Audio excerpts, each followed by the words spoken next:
Spoon వరకు నెయ్యిని వేసుకోవాలి. ఇప్పుడు మనము ముందుగానే మెజర్ చేసి పెట్టుకున్న పేలాలను వేసుకొని పాకం మొత్తం పేలాలకు పట్టేలాగా నీట్‌గా మిక్స్ చేసుకోవాలి. ఈ ప్రాసెస్ కొద్దిగా ఫాస్ట్‌గా జరగాలి. చల్లారిందనుకోండి గట్టి పడిపోతుంది. ఇలా బాగా మిక్స్ చేసిన తర్వాత మీకు నచ్చితే ఇందులో ఒక అరకప్పు వరకు పల్లీలను వేయించుకొని యాడ్ చేసుకోండి. ఈ పల్లీలు వేయడం వల్ల ఈ లడ్డూ రుచి మరింత పెరుగుతుంది. ఇలా పల్లీలను కూడా యాడ్ చేసిన తర్వాత ఒకసారి బాగా మిక్స్ చేసి వేడిగా ఉన్నప్పుడే లడ్డూను ప్రిపేర్ చేసుకోవాలి. ప్రిపేర్ చేసుకునే ముందు చేతికి కొద్దిగా వాటర్‌ని అప్లై చేసుకున్నట్లయితే మనకు చేతికి అంటుకోకుండా షేప్ అనేది రౌండ్‌గా వస్తుంది.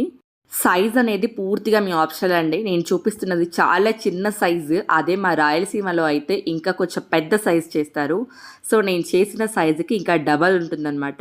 సో, రాయలసీమలో ఏకాదశి నాడు తప్పకుండా చేసుకునే రెసిపీ పేలాల లడ్డూలు.